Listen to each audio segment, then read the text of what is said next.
요한복음 시즌2의 6번째 시간입니다.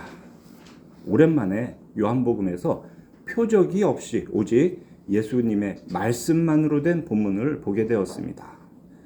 우리가 지금 보게 된 8장은 죄 없는 자가 먼저 돌로 치라 라고 말씀하셨던 유명한 사건으로 시작합니다.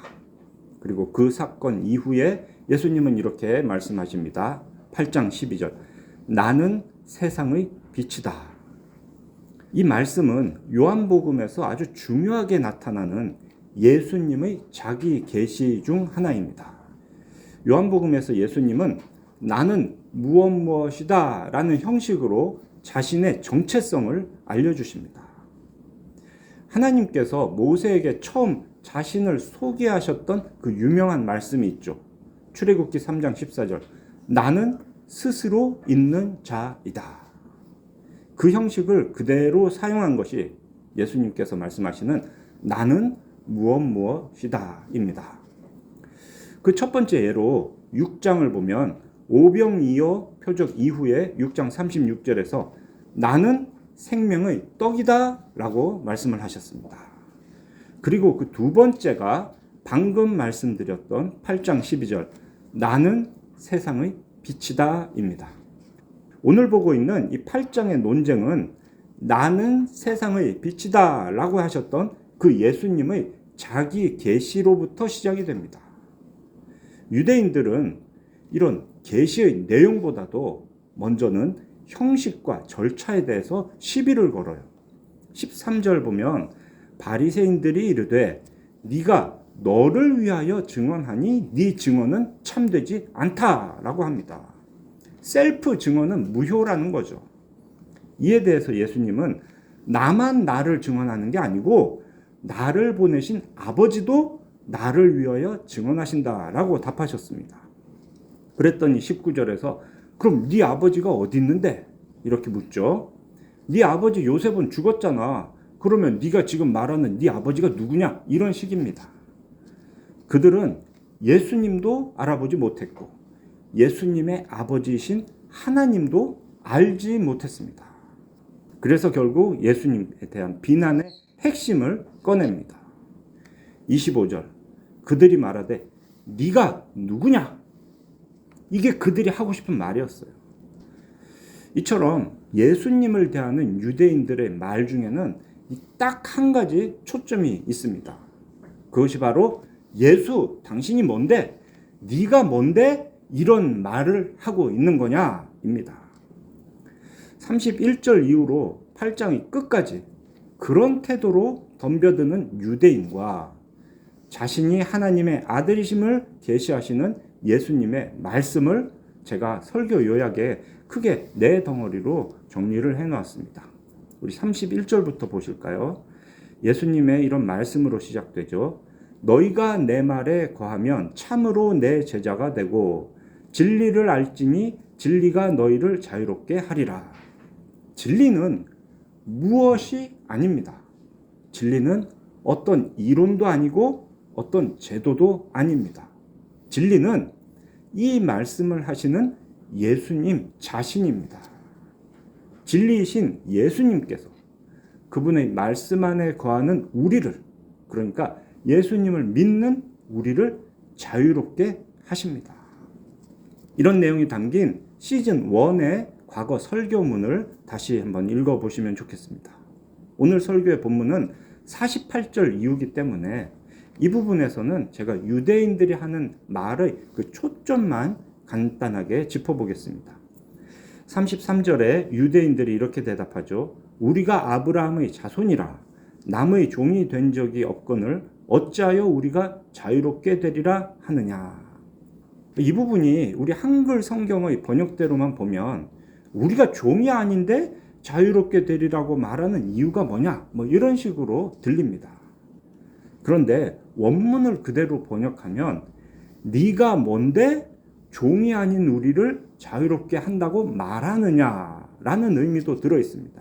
그러니까 한글 성경에는 없지만 네가 뭔데 이런 말 하느냐를 강조하는 그런 질문인 겁니다. 이에 대해서 예수님의 말씀으로 두 번째 논쟁이 시작됩니다. 35절은 아브라함에게 있었던 두 아들 이스마엘과 이삭에 대한 말씀이죠. 창세기 21장에 기록된 내용입니다.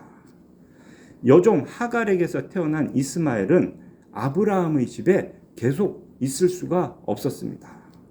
하나님은 하갈과 이스마엘을 아브라함의 집에서 내보내게 하셨습니다. 그에 비해서 정식 아내 사라에게서 태어난 이삭은 영원히 아버지 아브라함의 집에 거합니다. 유대인이 잘 아는 그런 구약의 이런 내용을 말씀하신 다음에 36절에서 이렇게 말씀하시죠. 아들이 너희를 자유롭게 하면 너희가 참으로 자유로우리라. 아버지의 집에 영원히 거하는 그 아들이 너희를 자유롭게 할 수 있다라는 말씀입니다. 이 말씀은 곧 내가 그 아들, 하나님의 아들이다라는 의미가 담긴 거죠. 그러면서 38절에서 너희는 너희 아비에게서 들은 것을 행한다라고 하십니다. 예수님의 아버지가 하나님인데 너희 유대인의 아버지는 누굽니까? 유대인들은 스스로는 이렇게 말합니다. 39절 우리 아버지는 아브라함이다. 41절 우리 아버지는 한 분뿐이시니 곧 하나님이시다. 자기들의 조상은 아브라함이고 자기들의 아버지는 하나님이라고 말하는 겁니다. 그런 유대인에게 예수님이 너희의 아비는 마귀다라고 대놓고 말씀을 하십니다. 44절 너희는 너희 아비 마귀에게서 났으니 너희 아비의 욕심대로 너희도 행하고자 하느니라. 너희가 진리를 말하는 나를 믿지 않으니 마귀의 자식이라고 말씀하시는 겁니다. 이것은 마태복음 12장 34절에서 예수님이 바리새인들에게 독사의 자식이라고 말씀하셨던 것과 같은 의미입니다. 네가 뭔데? 라는 초점 아래에서 네 아버지가 누구냐? 넌 누구의 자식이냐에 대한 논쟁이 이런 식으로 진행되는 겁니다. 예수님은 하나님의 아들이고 유대인들은 마귀의 자식이라는 것이 예수님의 말씀입니다. 이 말 들으니 유대인들이 아주 열이 잔뜩 오릅니다. 예수님을 믿지 않는 정도를 넘어서 예수님을 비하하는 말을 이제 내뱉기 시작합니다. 그게 48절입니다. 우리가 너를 사마리아 사람이라 또는 귀신이 들렸다 하는 말이 옳지 않느냐. 여기서 사마리아 사람이라는 말은 혈통에 대한 시비이기도 하고요. 마술을 따르기를 좋아하는 사람이다 라는 의미가 담긴 표현입니다. 사도행전 8장 9절 보면 사마리아에서 시몬이라는 마술사가 행하는 마술을 보고 사마리아의 많은 사람들이 그를 따랐다라고 합니다. 그리고 그 말과 똑같은 표현이 귀신이 들렸다인 겁니다. 마태복음 12장 24절 보면 바리새인들은 듣고 이르되 이가 예수님이 귀신의 왕 바알세불을 힘입지 않고는 귀신을 쫓아내지 못하느니라 하거늘. 유대인들은 예수님이 보여주신 표적, 예를 들면 이제 귀신을 쫓아내고 병을 고치는 그런 표적을 두고 귀신의 권세를 힘입어서 부리는 마술 정도로 여기는 겁니다. 이거를 좀 다르게 표현하면 속된 말로 예수 너는 미친 사람이다 그 얘기예요. 그에 대한 예수님의 대답은 49절입니다. 오직 내 아버지를 공경하거늘 너희가 나를 무시하는도다. 예수님은 자신이 미친 것이 아니다, 귀신 들린 것이 아니다 라는 증거로 아버지에 대한 자신의 순종을 말씀하십니다. 그런데도 유대인들은 하나님께서 보내신 이 예수님을 무시했습니다. 비하했습니다. 이어지는 51절 진실로 진실로 너희에게 이르노니, 이렇게 시작하는 말씀 아주 중요하다고 했죠. 사람이 내 말을 지키면 영원히 죽음을 보지 아니하리라. 예수님은 자신의 말씀을 순종하는 사람, 달리 말하면 예수님을 믿는 사람에게 영생을 약속하십니다. 이러한 말씀은 그 열받아 있는 유대인들의 비난을 더 악화시켰습니다.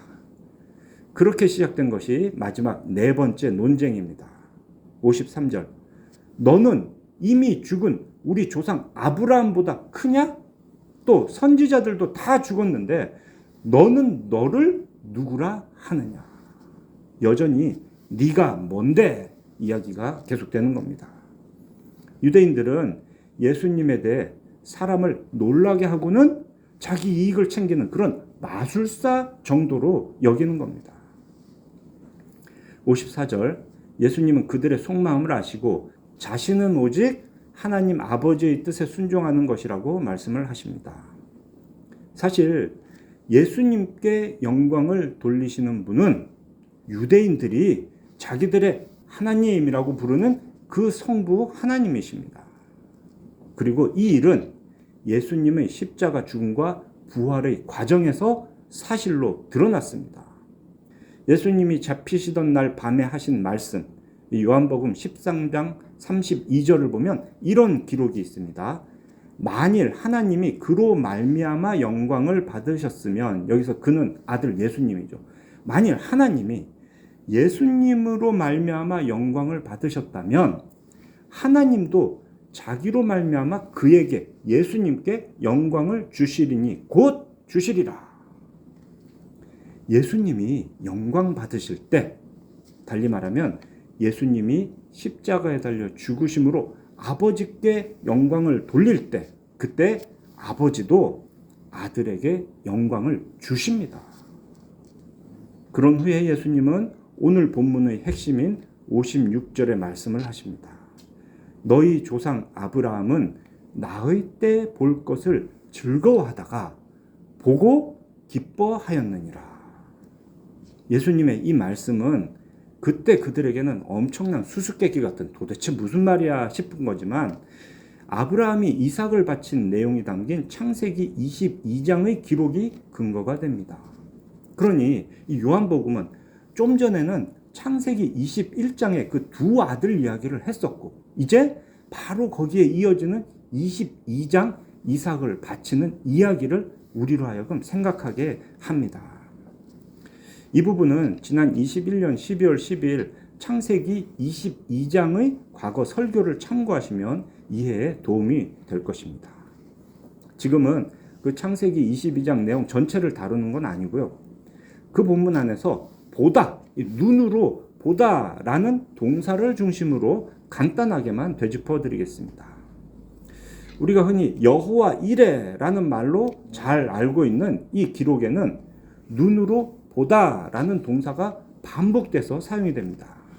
먼저 22장 2절에 나타나는 모리아 땅이라는 지명은 하나님께서 보고 계신 곳이라는 의미를 가진 이름입니다. 다음으로 8절, 번제할 어린 양은 하나님이 자기를 위하여 친히 준비하시리라. 여기서 우리말로 준비하시리라 라고 번역된 원어도 역시 보다입니다. 똑같은 동사가 계속 사용됩니다. 하나님이 자기를 위하여 그 번제할 어린 양을 보고 계실 것이다 라는 의미인 거죠. 그 절정은 14절입니다. 아브라함이 그 땅 이름을 여호와 이레라 하였으므로 오늘까지 사람들이 이르기를 여호와의 산에서 준비되리라 하더라. 우리말로는 이렇게 번역이 되어 있죠. 그런데 여호와 이레라는 말이 무슨 특별한 고유명사가 아닙니다. 그냥 여호와의 산에서 볼 것이라는 의미를 가진 말입니다. 그리고 마지막으로 사람들이 속담처럼 말하는 여호와의 산에서 준비되리라 라는 말도 정확하게 번역하면 여호와의 산에서 그가 보여졌다, 수동태를 말하는 거예요. 보다라는 동사의 수동태로 여호와의 산에서 그가 보여졌다. 근데 우리가 뭐 보여졌다 이렇게는 안 하죠. 좀 부드럽게 말하면 여호와의 산에서 그가 나타났다입니다. 여호와의 산에서 아브라함에게 보여지신 분, 여호와의 산에서 아브라함에게 나타나신 분은 바로 메시아입니다. 아브라함은 그렇게 이삭을 바치러 간 모리아 산에서 메시아를 보았습니다. 장차 그곳 모리아 산에서 메시아가 당할 대속의 죽음을 그림자와 모형으로 보았습니다.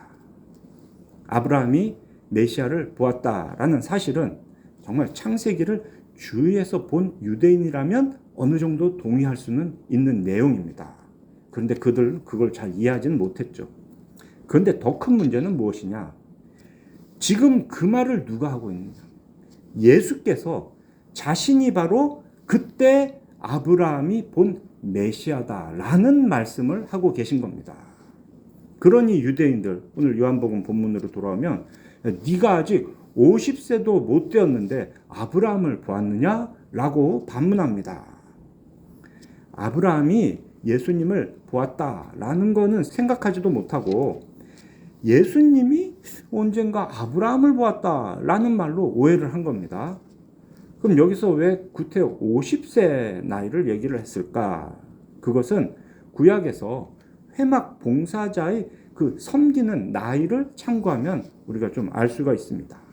민수기 4장에 따르면 회막을 섬기는 족속이 있습니다. 특별히 레위 지파 중에서 고핫 자손, 게르손 자손, 므라리 자손, 그들이 회막에서 봉사하는 기간은 30세부터 50세까지로 정해져 있습니다.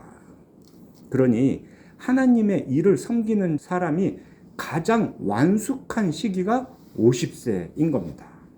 유대인들은 그냥 딱 봐도 이제 30대 초반인 예수님이 하나님의 일을 섬긴다 해도 이제 초보자급인데 자신들이 보기에 최고 조상인 아브라함을 보았다라고 말하는 것에 대해서 아주 불쾌해진 겁니다. 그런 유대인들에게 쐐기를 박는 말씀이 마지막 58절입니다. 진실로 진실로 너희에게 이르노니 아브라함이 나기 전부터 내가 있느니라. 내가 있느니라. 이 표현이 서두에 말씀드렸던 출애굽기 3장 14절 하나님이 모세에게 하신 말씀, 나는 스스로 있는 자이니라 라는 것과 완전 똑같은 표현입니다. 예수님의 신적인 자기 계시 말씀의 절정인 거죠. 내가 있느니라. 과거에도 있었고 현재도 있고 미래에도 그냥 쭉 있는 존재. 예수님은 그런 하나님이십니다. 그러니 유대인들은 이제 돌을 들어서 예수님을 치려 했답니다. 하나님을 신성 모독했다는 거죠. 그때 예수님은 숨어서 성전에서 나가셨다라고 8장이 끝이 납니다. 지금 이 일들은 전부 다 그 명절 이후에 예루살렘에서 일어난 일들이에요. 이 예루살렘 단락의 시작이 7장인데 그 7장 10절 보면 예수님이 예루살렘에 어떻게 갔는가가 또 이렇게 기록이 되어 있습니다. 예수님은 아직 자기의 때가 되지 않았기 때문에 사람들에게 나타내지 않고 은밀하게 예루살렘으로 가셨다라고 기록을 했어요. 이 단락의 끝인 59절에서도 아직 예수님의 때가 되지 않았기 때문에 은밀하게 그 예루살렘 성전에서 떠나신 겁니다. 뭐가 무서워서 두려워서 그런 게 아니고요. 은밀하게 올라가셨다가 은밀하게 떠나시는 그런 구조를 이 7장과 8장이 보여주고 있는 겁니다. 이렇게 해서 네가 뭔데에 대한 논쟁의 단락이 끝이 났습니다. 유대인들은 예수님의 말씀을 들으면 들을수록 더 분노했지만 그것은 모두 진리이신 예수님을 계시하는 말씀, 진리의 말씀이었습니다. 예수님은 그렇게 태초부터 계셨고 시간을 창조하셨습니다. 우린 요한복음의 시작 때 이 말씀을 확인했어요. 그러니 예수님은 시간을 초월해서 존재하시는 분입니다. 아브라함이 나기 전부터 존재하셨던 건 당연하고요. 아브라함이 살고 있던 그때 예수님 때로부터 거의 2000년 전에 아브라함에게 나타나실 수도 있었던 겁니다. 장차 예수님의 때에 일어날 일, 좀 자세히 말하자면 성육신하시고 십자가에 달려 죽으시고 부활 승천하시고 세상을 다스리실 일까지 그런 구속사의 핵심을 아마 그때 아브라함에게 모두 보여주셨던 것 같습니다. 독자 이삭을 번제로 바치라는 그 하나님의 명령, 그리고 그 이삭을 대신할 순양을 통해서 아브라함은 장차 오실 메시아가 이런 식으로 대신해서 죽겠구나라는 걸 본 겁니다. 이걸 우리는 예수님의 대속의 죽음이라고 말하죠. 사실 제일 어려운 문제는 부활입니다. 아브라함이 어떻게 부활을 보고 믿었을까? 그런데 히브리서 11장 19절의 말씀 덕분에 우리는 아브라함이 이때 분명히 부활을 믿었다는 것을 알 수 있습니다. 신약 성경인 히브리서 11장 19절 이렇게 말씀하십니다. 그가 하나님이 능히 이삭을 죽은 자 가운데서 다시 살리실 줄로 생각한지라. 비유컨대 그를 죽은 자 가운데서 도로 받은 것이니라. 분명히 그 창세기 22장 아들을 바치라 했을 때 내가 아들을 바치려고 이렇게 하면 하나님이 안 죽이게 해주실 거야 이렇게 믿었던 게 아니고 내가 아들을 바쳐도 하나님은 살려주실 거야. 그거를 믿었다는 겁니다. 아브라함 분명 부활을 믿었습니다. 예수님은 그렇게 부활하셨습니다. 이 아브라함이 예수님을 만난 기록인 창세기 22장을 보면 그 사건 바로 이어서 하나님의 사자가 아브라함에게 언약에 대해서 좀 더 구체화된 말씀을 전해줍니다. 내가 네게 큰 복을 주고 네 씨가 크게 번성하여 하늘의 별과 같고 바닷가의 모래와 같게 하리니 네 씨가 그 대적의 성문을 차지하리라. 하나님은 사실 아브라함에게 언약은 벌써 진작에 주셨어요. 창세기 15장에 보면 언약 체결식이 나오잖아요. 거기에서 아브라함에게 자손과 땅의 복을 주시겠다고 이미 약속하셨습니다. 그런데 그 언약은 지금 와서 보니까 단순히 자손을 많이 주고 넓은 땅을 갖게 해주시겠다라는 것이 아니었던 겁니다. 아브라함의 씨를 통해서 한 분이 오는데 그분이 메시아인 거예요. 그 한 분 메시아가 올 것이고 그 메시아로 말미암아 천하 만민이 복을 받는다. 이것이 아브라함에게 주셨던 언약의 의미였던 겁니다. 그래서 천사가 전한 이 말씀을 우리는 복음이라고 말할 수 있습니다. 신약성경 갈라디아서 3장 8절을 보면 또 이런 말씀이 있습니다. 또 하나님이 이방을 믿음으로 말미암아 의로 정하실 것을 성경이 미리 알고 먼저 아브라함에게 복음을 전하되 모든 이방인이 너로 말미암아 복을 받으리라 하였느니라. 바로 이것이 창세기 22장에 기록되어 있는 천사가 전한 말이었습니다. 하나님이 이방을 천하 만민을 오직 믿음, 이 믿음으로 말미암아 의롭다 할 것을 미리 아브라함에게 전해주신 거예요. 그것이 우리가 아는 복음이 아니고 무엇입니까? 그리고 그 복음은 예수님을 통해 이루어졌습니다. 아담으로부터 시작해서 노아, 아브라함, 모세, 다윗, 또 예레미야 등의 많은 사람들을 통해 주셨던 그 모든 언약의 성취로 오신 예수님은 구속 역사의 중심이시고 완성이십니다. 이처럼 구약과 신약은 모두 메시아, 그리스도를 통한 구원을 말해주고 있습니다. 근데 딱 차이점이 하나 있다면 그거는 보는 시점이에요. 구약의 성도들은 앞으로 오실 메시아를 믿어서 구원을 받았습니다. 신약의 성도들은 이미 오신 메시아를 믿음으로 구원을 받았습니다. 결국 모든 성도들은 믿음으로 구원을 받은 거예요. 그리고 그 믿음의 대상은 모든 시대를 초월해서 똑같은 한 분, 예수 그리스도를 향한 믿음이었습니다. 아브라함은 예수님의 때를 볼 것을 기대하며 기다렸습니다. 즐거워하다가 라는 말이 기대하며 기다렸다는 거예요. 그러다가 그 예수님의 때를 보고 기뻐했습니다. 예수님이 오시기 무려 2000년 전에. 아직 이루어지지 않은 일이었지만 그때 보았던 그것이 아브라함에게는 소망이 되었습니다. 아브라함은 그 소망을 붙들고 나그네의 삶을 살아내었습니다. 그렇게 믿음의 조상이 되었습니다. 구약의 성도들은 모두 그처럼 아직 이루어지지 않은 약속, 뚜렷하지 않은 그림자만을 보면서도 메시아를 믿어서 구원을 얻었습니다. 히브리서 11장 13절에서 이렇게 말하죠. 이 사람들은 다 믿음을 따라 죽었으며 약속을 받지 못하였으되 그것들을 멀리서 보고 환영하며 또 땅에서는 외국인과 나그네임을 증언하였으니.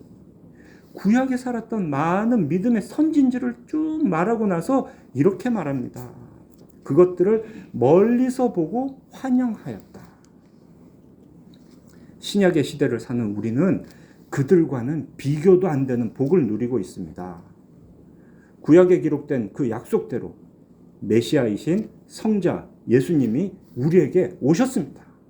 그리고 십자가에 달려 죽으심으로 우리의 모든 죄를 대속해 주셨습니다. 부활 승천하셔서 지금도 세상을 다스리고 계십니다. 게다가 새 언약의 성취로 오신 성령님은 항상 우리 안에 계십니다. 그리고 계시의 완성인 이 성경을 통해서 삼위 하나님에 대해 우리는 명확하게 알 수 있습니다. 이 말씀을 통해서 우리가 살아가는 이 현실, 세상에 대해서도 이해를 할 수가 있고 장차올 마지막의 모습이 어떨지도 우리는 분명히 알 수 있습니다. 사랑하는 우리 필그림교회 성도 여러분, 우리는 이미 시작된 하나님 나라를 이 땅에서 살아가고 있습니다. 비록 사탄의 세력이 세상에 영향을 미치고 또 죄인들이 세상에서 활개치고 있으며 우리의 본성도 여전히 악하여서 죄에 넘어지기 쉽지만 우리에게는 소망이 있습니다. 예수님이 다시 오시는 날, 마지막으로 남은 그 예수님의 때가 되면 타락한 세상은 새하늘 새 땅으로 변화될 겁니다. 악한 자들은 심판을 받을 것이고 택하심을 받은 우리는 완전한 몸과 영혼으로 다시 살아날 겁니다. 그 믿음을 품고 사는 우리는 예수님의 말씀 안에 거하며 예수님의 말씀을 지키는 우리는 참으로 예수님의 제자가 되고 예수님은 우리를 죄에서 자유롭게 해 주실 것입니다. 우리는 영원히 죽음을 보지 않고 죽어도 다시 살 것입니다. 그러니 이 세상을 사는 동안에 우리는 무엇을 보고 살아야 하겠습니까? 뭘 입고 먹을 것인가? 어떤 집에 살고 어떤 차를 타고 다니나? 다른 사람들이 가진 건 무엇인가? 이런 세상적인 것을 볼 것이 아니고 오직 삼위 하나님을 바라보며 살아야 하겠습니다.